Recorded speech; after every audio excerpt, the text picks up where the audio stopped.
Studios, the AusBiz COB is the key stuff you need to know about the day in business and finance. Hi there, welcome to the COB. I'm Nadine Blaney. It is a Friday afternoon. I have yet to meet a Friday that I don't like, so let's do it, shall we? Wrapping the market for you. What you need to know about the day that was on the market, with the S&P ASX 200 down by just around 1%, so fell at the open, and really, as you can see, has just sort of moved in a fairly tight trading range. Obviously, there's plenty of headwinds for this market and investors to contend with. So the S&P ASX 200 currently sitting at 8,845, week to date down by 3.8%.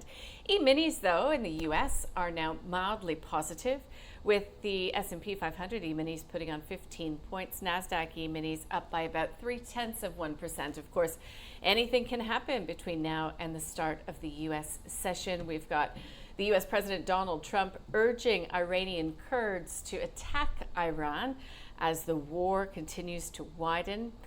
Oil eyes big gains as this Middle East war continues to rage, I should say. And it's just a very complex environment out there. And, do we fully know the extent of what will happen? No.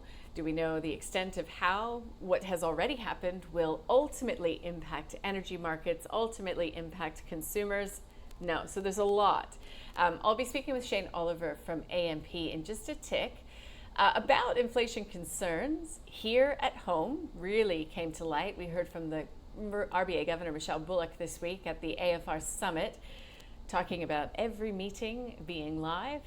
Copper, we've got copper, in the bit of the doldrums, and we've also got some concern around iron ore, some concern around BHP in particular, and that is what has sent its share price reeling today, down by 4.2%.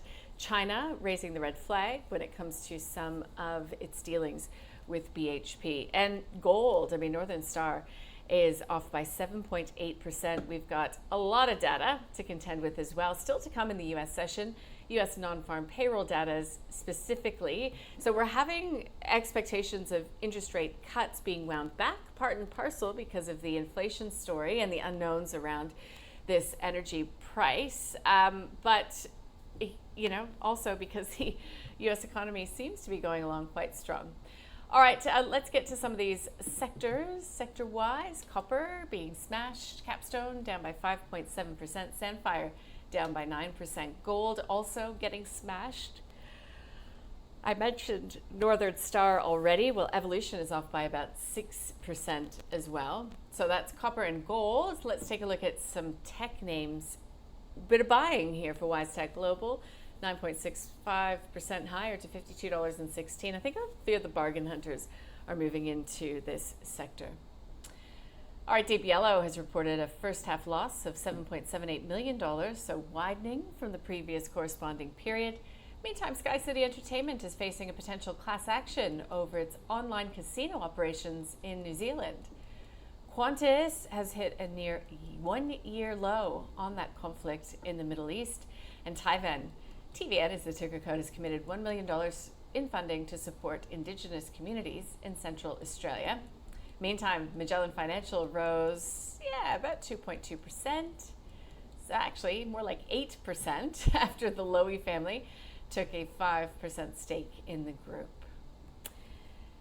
A very warm welcome to the program, Shane Oliver from AMP. The doctor is in the house. Shane, it's hard to sort of overstate the unknowns that we currently have around the Middle East. What do you make of the week that was?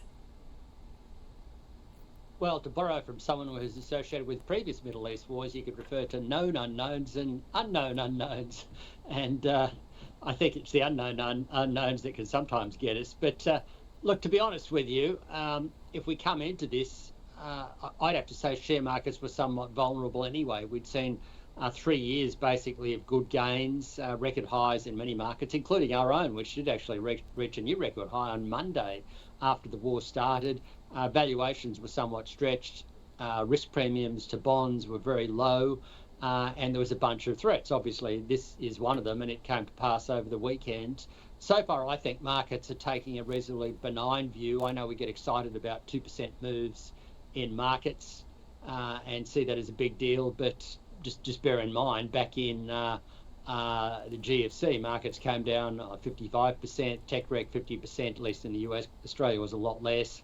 Into the Liberation Day last year, markets had 14% fall in Australia, 19% in the US. So what we've seen so far is pretty benign in the great scheme of things. I know our market's down 3.8% for the week. But on some definitions, it's not even a correction yet, and the US market's down a lot less than that, Europe a bit more. But I think markets are sort of, having learnt from the experience with Donald Trump over the last few years, are sort of thinking, well, there'll be another taco in there or another tuna. Trump always chickens out, or Trump usually negates announcements. Earlier in the week, he's saying 4 to 5 weeks, and if he negates that, then it could end up being a lot shorter. So maybe the market's assuming that. But of course, we then seem to go through days like last night where the market thinks, well, yeah, maybe this could go on for a little bit longer. And oil price then has another leak higher, which it did. Then you get another announcement out of the US. Earlier in the week, it was that they would provide naval escorts for ships through the Strait of Hormuz and insurance. Overnight, it was that they would look at ways to protect oil prices or keep oil prices down. And then, of course, markets sort of got some relief from that. But still, it's highly uncertain. And in the meantime, we have seen Australian petrol prices rise dramatically, as you can see in that chart there. Obviously, it will vary from city to city depending on the discounting cycle, but we've seen a sharp rise in the TAPS oil or global oil price. TAPS is just as easily used West Texas or Brent. Same story. Once you convert it even into Australian dollars, it's gone up dramatically. If you look at West Texas, which is the one I can always remember because it bottomed around $56 a barrel in December and January this year, it's overnight got as high as $81 a barrel, I should say, not cents. And of course, that rough has a flow on to Australian petrol prices, which we've seen from their low point. Some cities are seeing petrol price gains of 40, 50 cents a litre. Some of that is just the swings of the discount cycle, but at least 20 cents of that, I reckon, is due to the situation in the Middle East. So that is going to have an impact, not just on household budgets, but also potentially on inflation. And then you flow on to other issues beyond that. But in the meantime, uncertainty remains extremely high. I think it's a time for caution. I do think the pressure on President Trump is immense. This is an election year. His MAGA base doesn't want to see another forever war. Therefore, he will try and find an off-ramp. But at this stage, it's a bit too early to say that we're at that point yet. But sometime, I reckon, in the next few weeks at least, there will be a good buying opportunity in shares and probably a selling opportunity in oil. But again, that could be a way off yet. So is there any sort of playbook, any sort of, for past event that we can look to get an idea then of how this energy story is likely to play out? Well, I think we've seen several of these progressively over the years.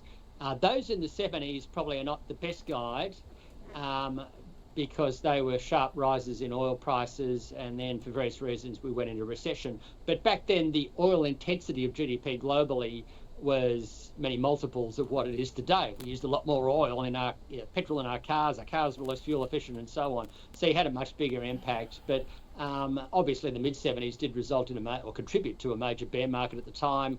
I think you can see that there in relation to the it's a bit hard to the 1973. It's not in that Yom Kippur War and then the boycott there, 18%. But if you look at the total fall in share markets from the high in January 73 to the low in September of 74 in the US and in Australia, is a lot more than is shown in that table there. So you do get bigger events. But since then, oil intensity of use has become less, and the duration through which oil prices stay high has lessened. So if you then zip forward to the Gulf War in the early 90s, a big spike there, I think a doubling in oil prices at the time, and that was a contributor to recession at the time.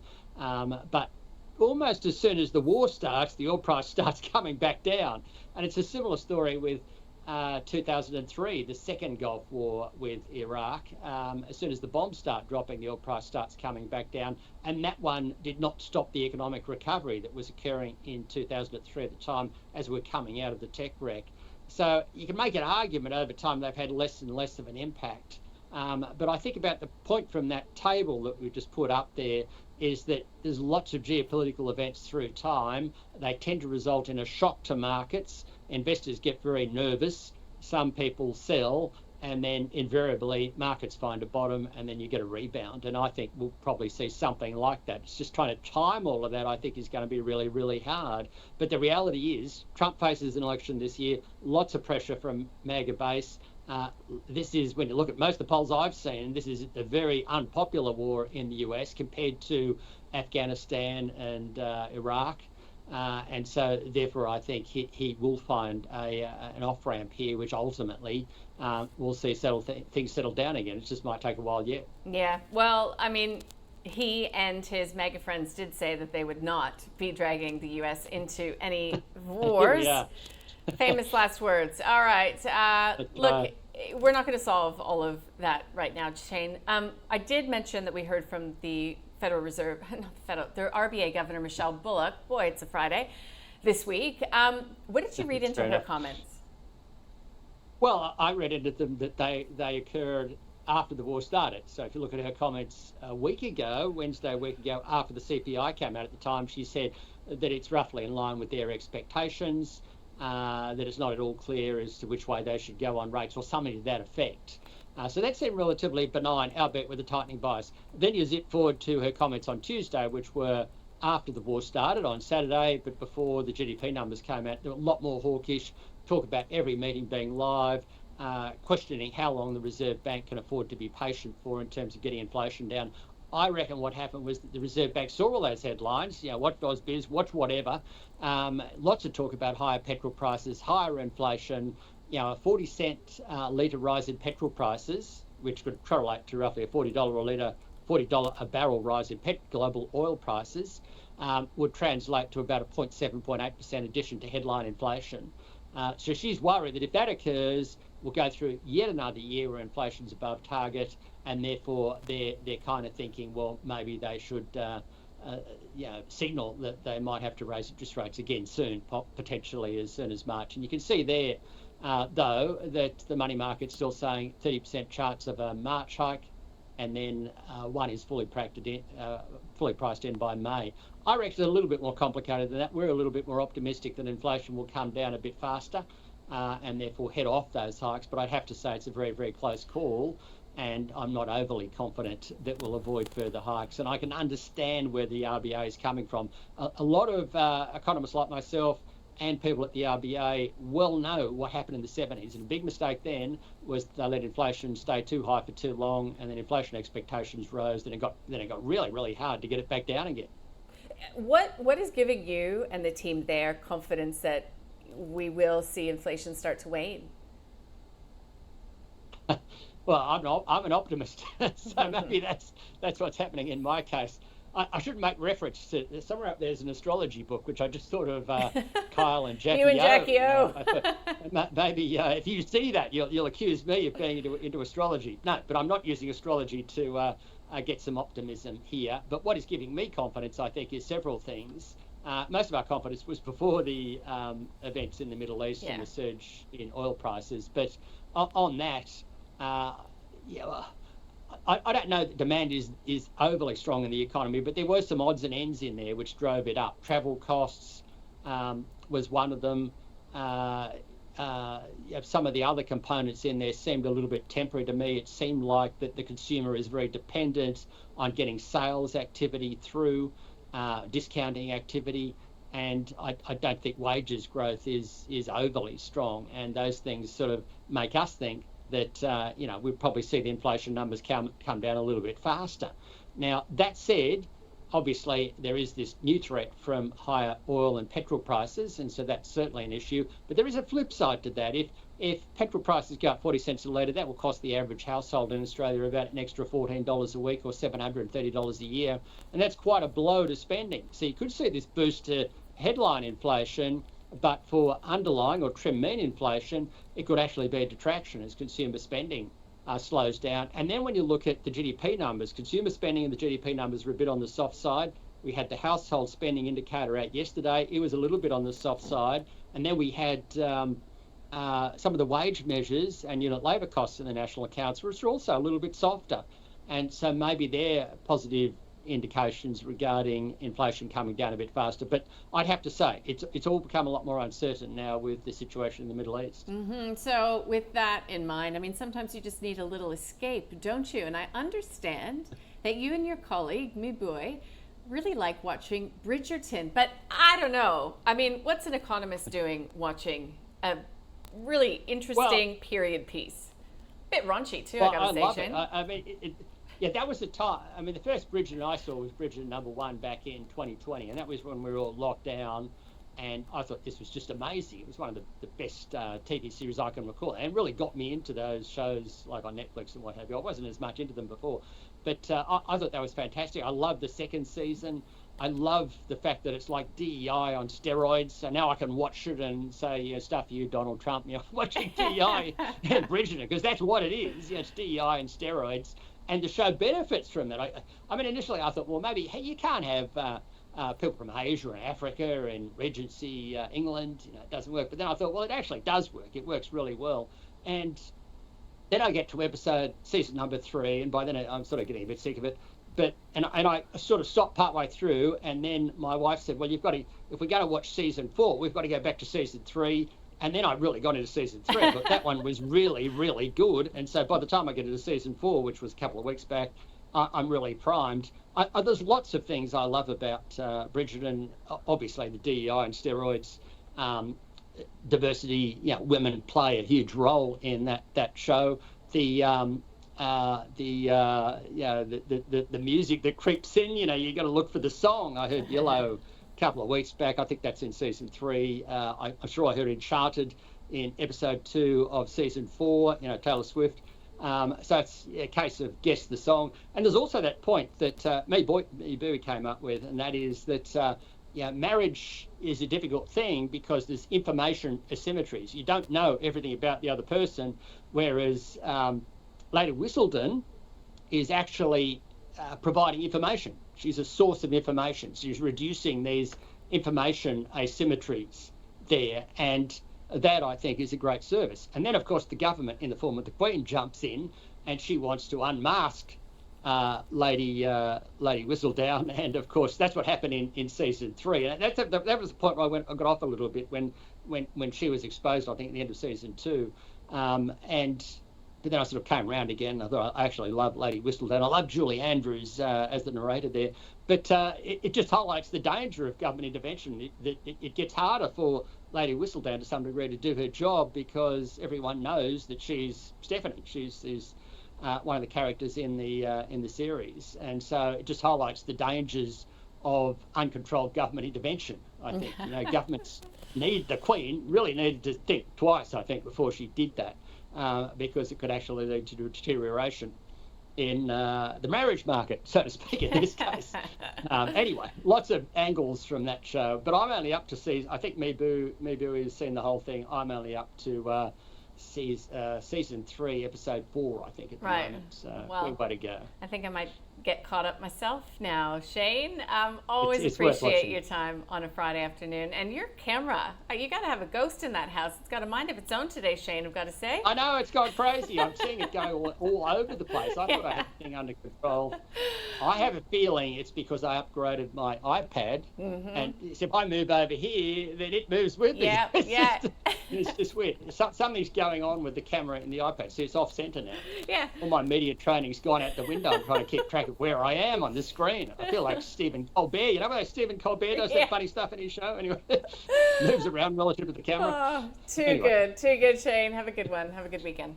Okay, you too. See ya. All right, back to work. Stock of the day is Deep Yellow. Adam Dawes from Shaw Partners and June Bailu from 10 Cap weigh in.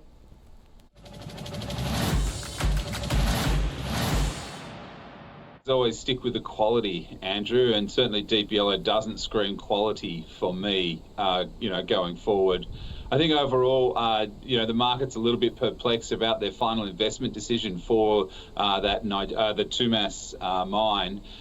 So I think that you've got to be a little bit careful. They've now extended that FID decision out until sort of October, even potentially December this year, which is just going to mean that the stock is going to sit in limbo and is really not going to happen or not really going to do too much, going forward until they can make those final investment decisions on what they're going to do. I think next year, I love next year. I think next year gives you much better exposure, to the uranium. And I agree with Adam. I do think, uranium is going to become a very important part of our future energy security, right, source. So, I think it's, just pick a good one and keep in the bottom drawer. And, next year is certainly the one to be. DPLO, look,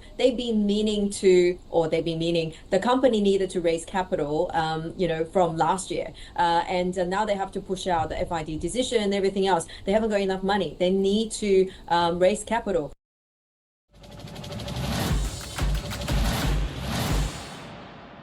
You've worked hard for your money all your life. Now your money needs to work hard for you. Whether you're building, transferring, or drawing down, the right information makes all the difference. At Ausbiz Retire, you'll find the latest news and insights from trusted experts all in one place. Ausbiz Retire is powered by RAN, retirement income done differently. All right, let's get to some of these market leaders. Now, I did say that we have seen buying in tech, perhaps some of those bargain hunters moving in. SiteMinder, I didn't see any news associated with this one, and I looked because it's unusual to see it up by 14.5% to $3.57, but that is what's happened today. Catapult, Bell Potter has cut its price target. However, shares up by 10% to pretty much $4 a share. Pro Medicus, Wise Tech, and Drone Shield. So you can really see the thematics coming through in that leaderboard. Now let's take a look at those that are, underperforming. And we just heard about DPLO down by 9.8% to $2.21. In case you missed it, it was Next Gen that Junbei Liu from 10Cap was saying she prefers in that, broadly speaking, uranium space. The copper miners got smashed, so did the gold miners. You can see Northern Star down by 7.8% or $2.30 to $27.05. In the small to mid cap part of the market, Terracom, so that is a coal miner. I actually went and looked up what it does because I couldn't believe that it was up by close to 20%, but there you go, 9 cents a share. Bapcor, is it a turnaround? Is it still just too early to get onto that train? Up by 17%, so plenty of people did, up to 83 cents per share. Let's look at the next page, which tells us what really did lag the market. Resimac down by 10%. Satire in the online luxury fashion space down by 3 cents to 30 cents per share. All right, tonight, as I said, we do get that non-farm payroll report coming out of the United States. So this is a big one, not just because, of course, there's the chance of a miss, which would deepen recession pricing in an environment that's already really rattled by energy price rises and geopolitics. A beat on the number, though, complicates the Fed's path. So either way, we could see pretty sharp reaction to this report coming through. We also get the U.S. unemployment rate and U.S. retail sales for the month of January. Apparently, I think it depends on who, but consumers in the U.S. are not feeling crash hot right now, although there's plenty that still have a lot of money. All right, it's a quieter week. Next week, we get U.S. CPI on Wednesday. We get GDP in the UK on Friday. And throughout the week, of course, we're in the wake of reporting season, so we'll have a number of these companies here trading ex-dividend. So 9, Qantas, Brambles, WiseTech, and Guzman y Gomez. All right, here is a recap of this local market, down by 1.1% for the CIBO Australia Index. As I take a look at the S&P ASX 200, it's down by 1% to 8,851. So pretty painful week. I think I read a headline earlier on today that it was the worst week since 2022. Week to date, the local index, the 200, is off by 3.78%. Seeing a little life in U.S. futures right now, watching what happens and what will unfold in the Middle East over the weekend. And of course, Bitcoin has been doing all right this week, and it trades throughout the weekend. So that's one way to gauge what's going on and how markets are interpreting it before we see you again on Monday morning. You've got a weekend to catch up with anything you may have missed. Thank you for joining us throughout the week. It's been a big one. I hope you have a great weekend.